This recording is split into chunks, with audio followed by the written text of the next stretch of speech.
many fucking letters is? Ooh, oops. I said a bad word, even though I say bad words most of the time. I felt bad right there because I was hoping I wouldn't get caught in the act of saying bad words. So, with that being the case, let me just give you a random assortment of letters and you tell me what you think they mean. HPNGC. All right.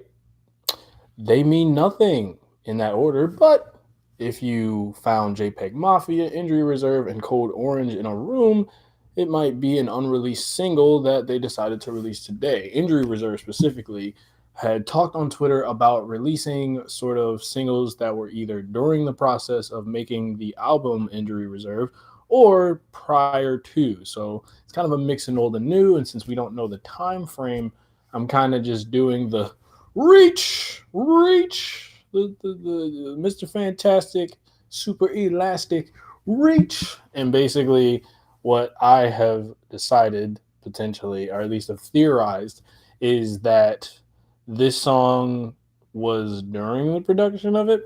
And the reason I say that is because there's a song on Injury Reserve's album, Injury Reserve, which is called Hello. And it's sort of more like a transition into the next song. It's called Hello, and it sort of features Dram's very not very distorted voice, but in this distorted landscape, kind of just calling out. And I thought it was really cool, and I was kind of sad that it was just like 37 seconds because it sort of sounds like this sort of helpless voice calling out into a void, like "Hello, is there anybody?"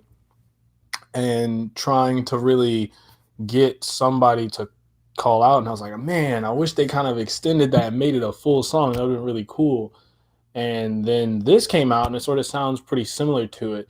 Now, I want to say those are 808s that start the beat out. If not, then I'm just, as you can tell, not musically adept. But despite my musical ineptness, I believe those 808s are what we hear on Corona and Lime, and we hear it in a few other places. But Corona and Lime's the most notable one, where I remember first hearing those like thunks.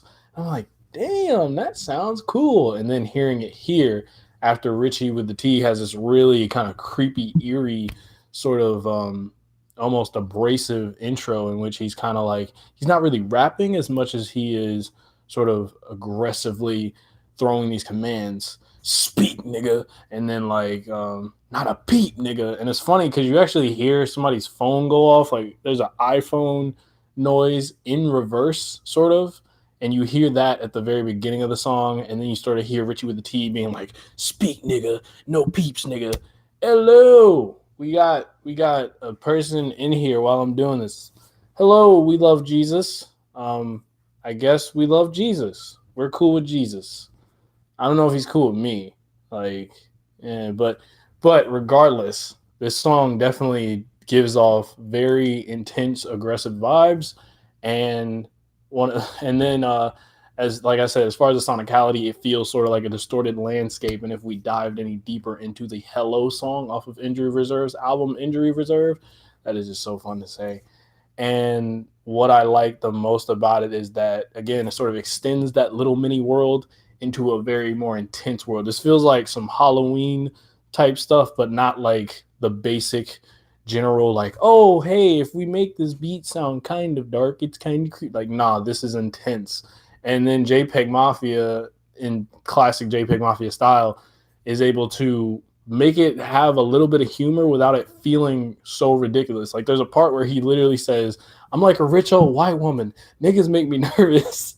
And like again, understanding that context and just knowing how like he's not telling a lie. It's just pretty funny to hear it kind of vocalized and just literally like most directly put out there. Because as an African American and as a person of color, pretty much that hardship is something that all of us go through, and to hear it filtered through this lens in sort of this kind of offhand joking manner actually works because he's not necessarily saying, "Oh, it's stupid," but he's just saying, "Yeah, this is a shitty thing that exists and I'm going to point it out here."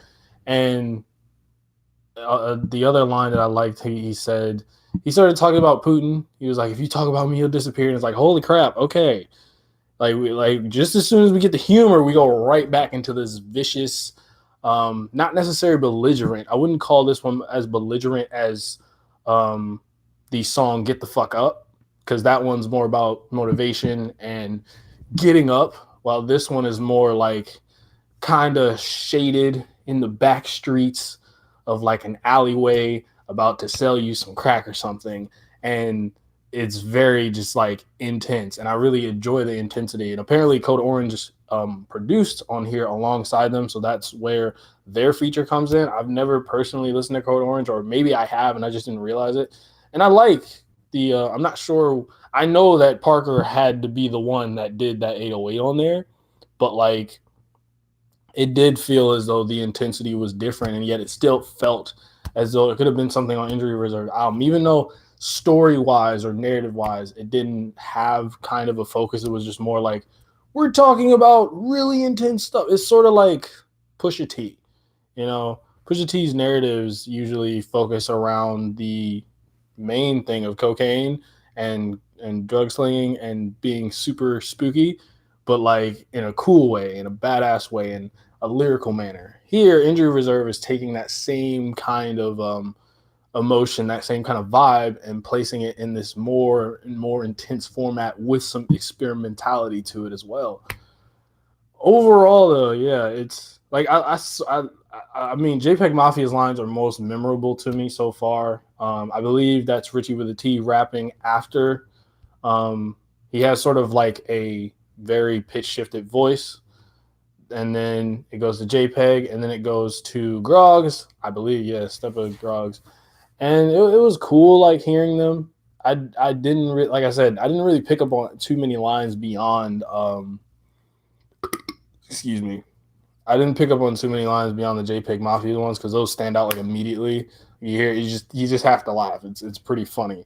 Because sometimes, you know, in times of terror, you know, sometimes just laughing about the terror itself helps make it less terrifying. That's sort of, yeah. It's like, isn't that how the kids fought off the it clown? I'm pretty sure it is. But yeah, overall, random assortment of letters. Wait, what's the assortment? I can't do a memorized HPNGC. I don't know if that stands for anything. But I mean, sonically and lyrically, it's a fun exploration. And though there isn't a real story that these guys are tethered to, it's just kind of nice to just hear them and Jay and Peggy just like just shoot the shit for a little bit in a very spooky manner. Love you, dog, but I'm gonna have to go to sleep now. Amsterdam time, but I'll check out the whole video later. Night. Get some rest. Get some rest, Jesus lover. You who loves Jesus, get some rest. And I appreciate it. I'm glad that you like this video. It's cool. Always make sure you get enough rest, people. It's important. It's funny because I'm actually about to end it right now. Well, this guy says HPNGC. I got it. I freaking got it. I got it. That's all. That's all, folks. Random assortment of letters. Teach your kids the ABCs so that they don't just say these letters that I'm sure stand for something. But you know, make sure you don't need a grammar.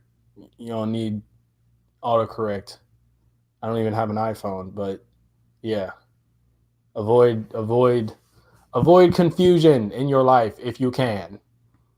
And just like that, I'm gonna end it because I'm the man. No, I'm not. I'm really not. Honestly, you could just click off right now.